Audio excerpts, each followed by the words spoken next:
Os corpos gordos, assim como os corpos negros, são subjugados e subvalorizados, e sempre comparados com corpos magros e brancos, os ditos dentro do padrão. Mas afinal, como a interseccionalidade entre racismo e gordofobia podem afetar na inclusão e valorização da população negra? Começa agora mais um programa Negros em Foco.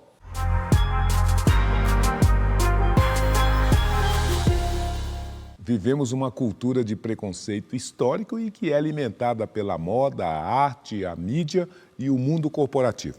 Porém, o debate sobre a interseccionalidade entre as diferentes opressões, principalmente relacionadas aos corpos das pessoas negras, tem ganhado cada vez mais espaço. Para nos aprofundar sobre esse tema, eu estou recebendo aqui a Gabriela Rocha, que é gerente contábil, conselheira fiscal da Associação Museu Afro Brasil e que foi líder tributária na indústria de óleo e gás em Oslo, na Noruega, e suas experiências a levaram a escrever o livro Gabiana, Negra e Gorda. Obrigado pela presença, seja muito bem-vinda. Obrigada, reitor. Muito feliz de estar aqui. Obrigado pela oportunidade. E do outro lado está a multiartista Gal Martins, que é dançarina, gestora cultural, socióloga e fundadora e diretora artística de duas companhias de dança, a Sansa Croma e a Zona Aguibara, ambas dedicadas à cultura negra e em valorização de dançarinos negros e negros. Seja muito bem-vinda, Gal. Muito obrigada por estar aqui, é um prazer enorme, assim, gratidão mesmo. Na sua opinião, a exclusão do corpo negro é sim uma realidade? Ela se manifesta, ela limita, ela cerceia? A vida é dura para a mulher negra? Historicamente, né, isso já vem sendo comprovado aí. E nós, corpos negros, corpas gordas, como eu gosto de dizer, corpas, né, para a gente trazer mais essa pauta do feminino para esse corpo, nós atravessamos e sofremos violências cotidianas, desde o momento que saímos de casa até o nosso retorno, né? Nosso corpo vai se adaptando aí à cidade, mas nesse processo de adaptação ele sofre inúmeras violências, inúmeros ataques aí nesse processo. Gabriela, aqui no Brasil e fora do Brasil, o corpo da mulher negra sofre impactos de toda a natureza? Sim, a gente é oprimida aí desde... enfim, de criança, né, desde de adolescente e principalmente nessa fase aí da adolescência, é muito complicado na hora que você está formando realmente a personalidade de alguém, sofrer tanta opressão, né, que adulto que você vai se tornar. Então, realmente, como mulher preta e gorda, é bem complicado você conseguir sair e se levantar e agir depois de tanta opressão. Ela exige mais resiliência, mais energia. A mulher negra e gorda despende mais energia para tentar transitar de forma normal para fora do padrão? Porque a sociedade, quando você sair de casa, como a Gal falou, ela já vai te mostrar que você não está dentro do padrão, que você não pode estar naquele local, então você gasta mais energia. Se você for num shopping, você não consegue encontrar uma roupa para você. Então, definitivamente, você vai gastar mais energia. As pessoas vão achar que você é preguiçosa por você ser gorda, entendeu? Que você não é capaz de fazer uma ou outra atividade, porque você não tem aquele corpo adequado. Então, definitivamente, você vai gastar mais energia e tem que ser muito resiliente para acordar todo dia e falar, eu sou bonita, eu vou conseguir. Nosso corpo ele é olhado, muitas vezes, como um corpo que é uma aberração, muitas vezes, né? Tipo, como que essa mulher habita esse corpo gordo, esse corpo negro, e é livre, né? As pessoas questionam e olham para os nossos corpos com constrangimento, sabe? Então, acho que o que eu venho discutindo muito é como a gente mostra que a gente não está superando, né? Mas que a gente está existindo enquanto seres dignos, mulheres dignas, de viver uma vida comum a qualquer ser humano. Olha, de acordo com a socióloga norte-americana Sabrina String, o padrão de corpo ideal passou a ser mais magro e longilíneo a partir da época colonial, no momento em que os escravizados começaram a ser considerados gordos demais, principalmente após a exposição da escrava Sarah Baartman, que passou anos sendo expostas em feiras europeias de fenômenos bizarros humanos. E depois de muitos anos virou símbolo de racismo colonial. Ô, Gabriela, a Gal estava dizendo justamente isso, que o corpo da mulher, da pessoa, né, gorda e sobretudo negra, em algumas circunstâncias, pode ser entendido ou visto como uma coisa fora do normal, né, como alguma coisa bizarra. E a gente está vendo aqui nessa informação que isso não é novo, não é de hoje e que já vem de muito tempo. Você, em alguma medida, acha que isso ainda é uma realidade, isso ainda está na percepção de muitas pessoas, esse tipo de pensamento? Vou dar um exemplo no mundo corporativo, que a gente, às vezes você vai fazer aquele exame admissional e tem empresas hoje em dia, juntamente com o plano de saúde, que coloca carência para pessoas que são gordas, por exemplo, sem avaliar total a saúde da pessoa, entendeu? Simplesmente com um exame clínico, ele vai dizer que você tem um risco para aquele plano de saúde e vai colocar uma carência para você utilizar alguns benefícios do plano de saúde, simplesmente pelo fato do exame clínico mostrar que você é gordo. Movimentos têm sido criados para combater a intersecção entre racismo e gordofobia. Projetos como o Gorda na Lei, da fundadora e ativista Rayane Souza, têm ganhado destaque mundial por suas iniciativas em promover o olhar em prol de políticas públicas de acessibilidade para pessoas gordas. Seja muito bem-vinda, Rayane. Tudo bem com você? Tudo ótimo, gente. Muito obrigada por essa oportunidade. É um privilégio estar aqui com vocês hoje.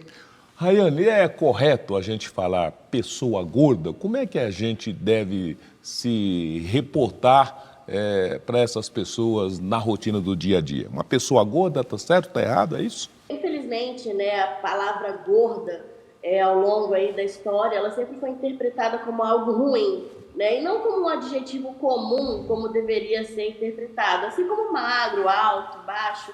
Então, a gente utiliza, de fato, a palavra gorda, primeiro para quebrar o estigma que tem em torno dessa palavra, né, que não é um palavrão, um adjetivo como outro qualquer, não existe juízo de valor em torno dessa palavra. E também porque a sociedade sempre se refere a essas pessoas como pessoas obesas. Mas a palavra obeso, o termo obeso, ele vem carregado de um julgamento muito ruim, porque está ligado a um CID, a uma doença chamada obesidade.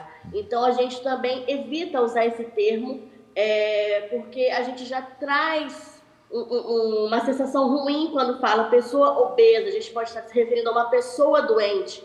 Então, a gente evita utilizar o termo obeso e fala pessoas gordas. Muito bem.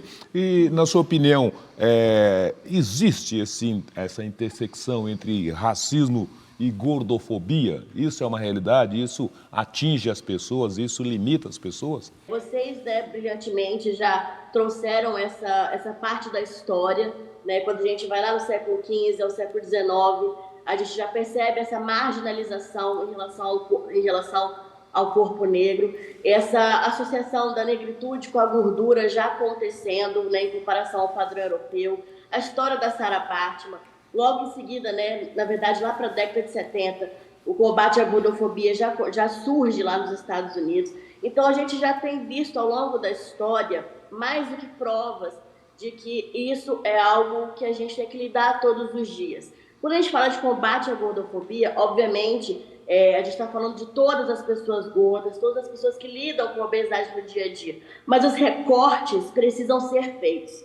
Então, a vida de uma mulher hoje gorda e negra, ela é diferente de uma mulher gorda e branca. Então, esses recortes precisam receber esse olhar, um pouco mais de empatia, um pouco mais de atenção, para que as mudanças possam ocorrer, né, daqui para frente.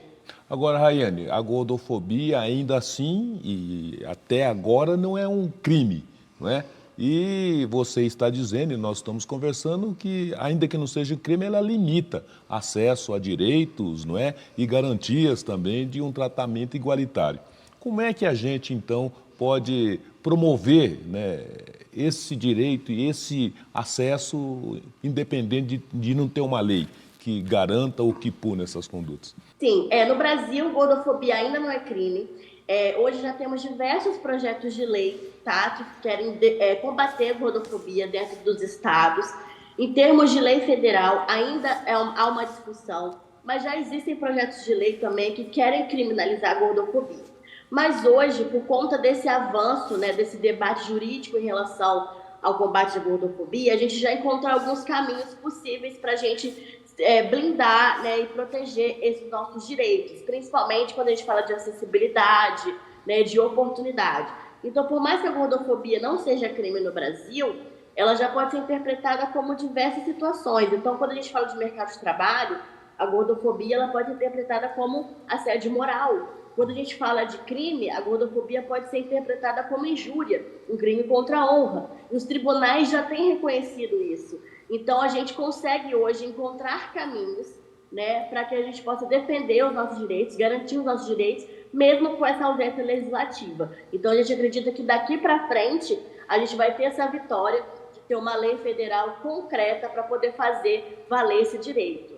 Muito bem. Doutora Raiane, muitíssimo obrigado pela gentileza da presença, dos esclarecimentos. Parabéns pelo trabalho do Gorda na Lei e muito sucesso. Obrigada, gente.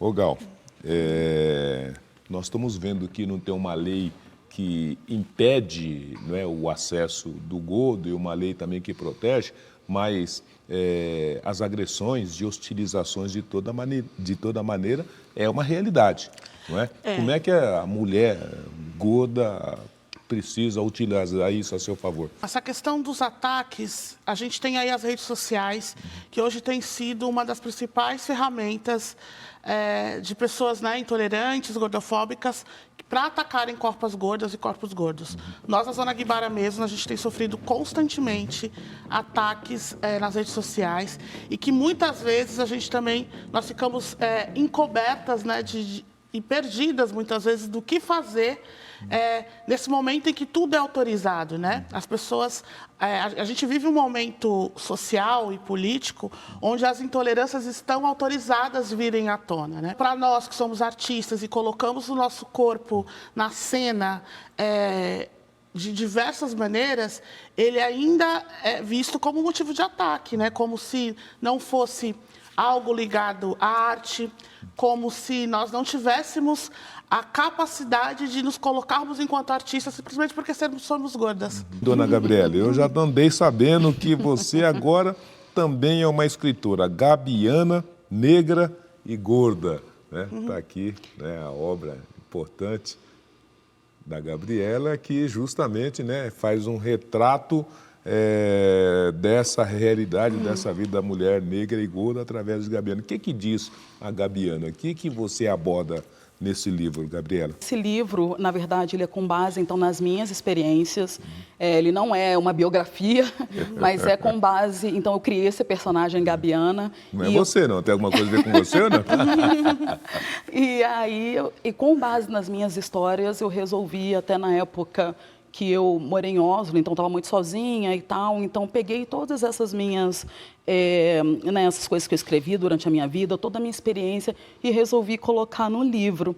E conta a história, né, a Gabiana conta a história dela desde criança até a vida adulta, como ela se tornou uma mulher na vida adulta que, enfim, que trabalha e que tem uma vida normal, né? Porque o objetivo, eu acho que do livro, um dos objetivos é normalizar a presença de mulheres pretas e gordas em qualquer ambiente. Nós vamos continuar esse papo no próximo bloco. Vamos falar sobre a influência do mercado e da moda e como a mídia tem ajudado nas discussões contra a discriminação. Não saia daí, porque o Negros em Foco volta já já.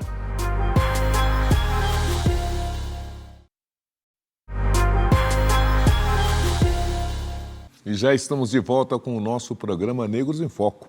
Hoje nós estamos propondo uma reflexão contundente sobre corpos historicamente marginalizados em todos os segmentos sociais. E nessa conversa estão comigo a Gal Martins, que é artista da dança e socióloga, e a Gabriela Rocha, né, que é conselheira da Associação do Museu Afro Brasil e autora do livro Gabiana, Negra e Gorda. Agradeço novamente a presença de vocês. Muito obrigado pela gentileza, viu? Pesquisa de mapeamento da gordofobia no Brasil, divulgada em 2023, apontou que mais de 50% das pessoas gordas sofrem com a falta de acessibilidade nos ambientes corporativos. Mostra também que quase 30% têm dificuldade de ingressar no mercado de trabalho e cerca de 7% nem chegam a passar no exame admissional. É isso mesmo, Gabriel? Eu, assim, é óbvio que eu acho que, no meu caso, isso é uma coisa que eu acho importante falar. No final, a gente volta, da forma que a sociedade está estruturada, no final a gente volta sempre para a educação, para a base, né, da sociedade em si, para a sociedade entender, ser igual e tudo. Né? Mas, definitivamente, então, só que eu tive uma base, né? Por causa da minha família, eu consegui estudar, então acabou que as pessoas, quando eu chegava numa entrevista, acabaram que elas não tinham muita opção devido à minha área ser muito técnica. Sim. Né? Mas, definitivamente, sempre fui a única, praticamente. Era a única negra sempre, em todos os ambientes corporativos que eu vivi. Agora, Gal, nós estamos falando que, né, a corporação, o ambiente corporativo das artes, sobretudo da dança, também tem limitadores para os gordos, para as mulheres gordas, né?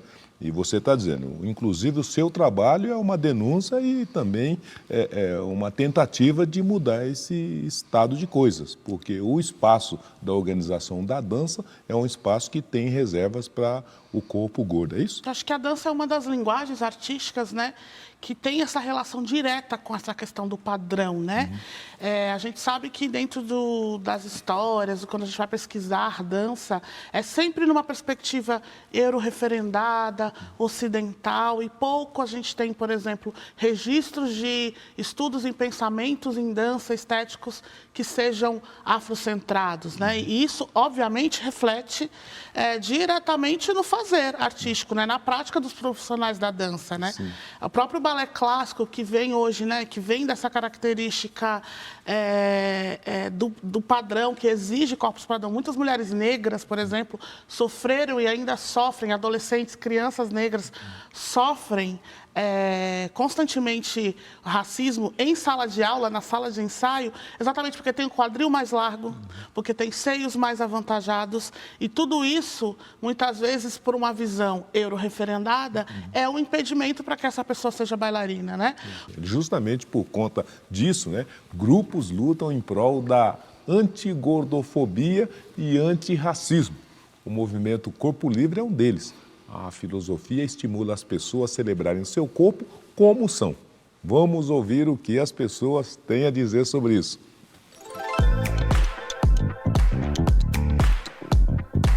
É muito difícil você se encontrar num mundo onde eles padronizam tudo, e você sendo negra já é muito difícil. E você sendo uma pessoa gorda é mais complicado. A moda, ela infelizmente, ela prende as pessoas, né? Ela não nos deixa livre. Ainda existe um padrão do que deve ser utilizado. Antes de haver esse projeto de movimento Corpo Livre, a gente só encontrava roupa para os nossos tamanhos no setor masculino, nos grandes magazines, entendeu? Ou você se vestia de acordo com um homem, ou com uma roupa que não condizia com seu gosto pessoal, porque não achavam que mulheres gordas têm bom gosto. Eu já me senti excluído várias vezes, sim, por não ser muito básico, né? Eu não sou básico, né? Eu sempre gosto de coisas diferentes, usar roupas diferentes. Quando era para pessoas gordas, era um camisetão, nada muito legal de se vestir, né? O segmento plus size, ele sempre foi muito padrão, muito elitista, e ele não me representava. O potencial de crescimento do mercado plus size no Brasil ainda é muito grande, visto que quase 60% da população tem corpos gordos e menos de 20% do mercado de varejo de moda cobre ainda essa população. Ô, Gabriela, você viu a moça dizendo ali que, ao final de contas, esse tal do padrão aprisiona as pessoas e não permite que elas sejam livres, né? Exatamente. Então, quer dizer, a gente precisaria ter essa preocupação de permitir que a diferença permeasse para dentro desse espaço para que todos pudessem ser livres para escolher e para, né, se apropriar desses benefícios aí da moda, da beleza, da mídia e coisas que tais. Está muito longe da gente chegar nisso? Olha, já melhorou bastante. Então, assim, bom, eu hoje em dia, pelas redes sociais, eu já consigo por exemplo, seguir uma loja que eu vejo e falo, olha, então vou procurar, essa loja eu já sei que vende do meu tamanho, e eu vou procurar. A Flávia até apareceu ali, né, da Pop Plus. Eu sou cliente da Pop Plus, sempre quando eu quero alguma coisa nova, eu vou na feira para pegar alguma coisa, porque eu sei que ali eu me sinto segura, eu sei que eu não vou ter vergonha, né, de procurar um número do meu tamanho, que ninguém vai me olhar feio, desse tamanho, entendeu? Então, acho que hoje em dia já existe, né, a própria Pop Plus, várias lojas online que te dá oportunidade. Então, não é como no passado que você tinha, que uma pessoa falou, você tinha que seguir aquele padrão, tinha que seguir o que o homem vestia, né? Então, hoje em dia está melhorando, mas ainda tem muito. Eu quero me ver no outdoor, eu quero me ver no horário comercial, na televisão, né? Então, mas já está caminhando. Segundo os dados da Associação Brasil Plus Size, né, esse mercado tem uma expectativa de alcançar 15 bilhões de reais em faturamento até 2027, se tornando um mercado promissor para muitas pessoas.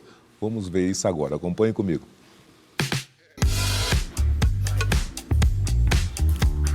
Eu comecei no teatro, em trabalhos, em peças que eu ia fazer, sempre eram personagens marginalizados. Em 2016, eu recebi um convite para participar de um desfile e foi onde eu iniciei na minha carreira como modelo. E aí eu entendi que o meu corpo é muito mais que um ser marginalizado, né? E que outras pessoas se enxergam através de mim. E eu comecei a fazer camisas para mim, camisas mais diferentes, estampadas, né? E por onde eu andava, as pessoas me paravam perguntando de onde era a camisa. E daí eu já senti que poderia ter um nicho. Aí eu abri a loja. Por ser uma pessoa gorda é difícil, né? Você encontrar determinado tipo de roupa. E quando você acha um lugar como esse, você se sente acolhido, né? Para uma pessoa gorda se sentir bonita, eu acho que ela está bem. Vestir uma boa peça de roupa, aquela que tem a tua identidade, está confortável. Não adianta eu colocar uma camisa, por exemplo, que eu vou usar ela aberta porque não fecha em mim. A moda ela me ajudou em alguns pontos com a minha autoestima, porque eu consegui acessar locais que normalmente eu não acessaria. Por outro lado, muitos locais ainda não aceitam, tipo o corpo preto, um corpo gordo, como um representante da sua marca. A gordofobia ela caminha lado a lado com o racismo e eu acho que os preconceitos eles vão se acumulando, né? Então se você é preto, periférico, gordo, se você é gay, então os preconceitos eles se acumulam e quanto mais fora do padrão você for, mais você vai sofrer nessa sociedade. Eu acho que o mercado só vai mudar quando as pessoas entenderem que existe muita diversidade de corpos, né? Não é só o corpo magro, não é só o corpo gordo. Gal, nós vimos que apesar dos pesares, das limitações, dos cerceamentos, dos perrengues de toda a natureza, nós também temos um mercado de 15 bilhões de reais para ser explorado. De modo que essa moda para o gordo, a moda plus size, pode ser um caminho de geração de emprego, renda, negócios de toda a natureza, não é? Você acha que essa possibilidade está sendo bem explorada? Pode ser melhor explorada? Pode ser um caminho de superação? Eu acho que, sem dúvida, a gente precisa ter referência, a gente precisa ter projetos e ações que tragam esse lugar da representatividade, né? Que bom que existem marcas hoje que pode, né, oferecer uma roupa para o meu corpo, para corpos masculinos, para corpos agêneros, né? Acho que tem essa discussão também desse universo LGBTQIA+. Eu, como uma mãe LGBT, eu sempre também quero trazer essa pauta. E eu sinto que, enquanto olharem para os nossos corpos como corpos doentes, porque é isso que olham, né? Olham para nossos corpos como os corpos improdutivos. E a moda, esse movimento todo de a gente poder se olhar, se referenciar pela nossa identidade, pela roupa que a gente quer usar, que a gente se sente bem, contribuir diretamente para esse processo de tirar essa patologia, esse olhar patológico para esse corpo gordo. Então, eu sempre gosto de dizer que a cultura marca os corpos e a moda ela tem o papel fundamental nesse lugar, né, da identidade. Como é bom eu, enquanto uma mulher gorda, poder ter marcas e de outras empreendedoras gordas, acho que isso também é importante, né? Quanto a gente precisa se fortalecer enquanto uma rede de empreendedores gordos para que a gente possa criar mais espaço e cravar mais espaço, porque, na verdade, muitas vezes a gente não cria, né? A gente vai cravando, implodindo alguns lugares para que a gente possa garantir o nosso espaço. E eu estou bem esperançosa de que novos caminhos podem vir por aí, mas acho importante dizer também que políticas públicas também são necessárias de incentivo para esses empreendedores. Então, espero que novas políticas possam vir aí no futuro. Aliás, você estava dizendo, nós estamos conversando da importância das políticas públicas que possam ser aliadas, né, para ajudar a expandir esse espaço, fazer essas denúncias, cobrar atitudes corretas nessa condução. E você também entende, Gabriela, que a política pública pode ajudar bastante em fazer esse esclarecimento, mas também ampliar esse mercado? Eu acho que todas as ações privadas, elas são relevantes, mas se não tiver legislado, se não tiver na lei, se não tiver na regulação, ela não vai ser cumprida, né? Então, por exemplo, a gordofobia, como o racismo, que já é crime no Brasil. Então, eu acho que tudo tem que estar na lei para poder também ajudar a expandir. Então, é importante o movimento privado, mas definitivamente política pública, legislação e ajuda a impulsionar. Muitíssimo obrigado pela gentileza da sua presença, Gal. Muito mais sucesso, né? Muito obrigada. E que essa sua bandeira ganhe mais adeptos e alcance seus objetivos, tá bom? Obrigado pela presença. Eu que agradeço. Muito obrigado pela sua gentil presença. Parabéns, Obrigada. Muito mais sucesso. Um prazer, obrigada. E a você, caríssimo telespectador, muitíssimo obrigado pela gentileza da audiência. Tenham todos uma ótima semana e até o nosso próximo programa Negros em Foco. Abraços, tchau.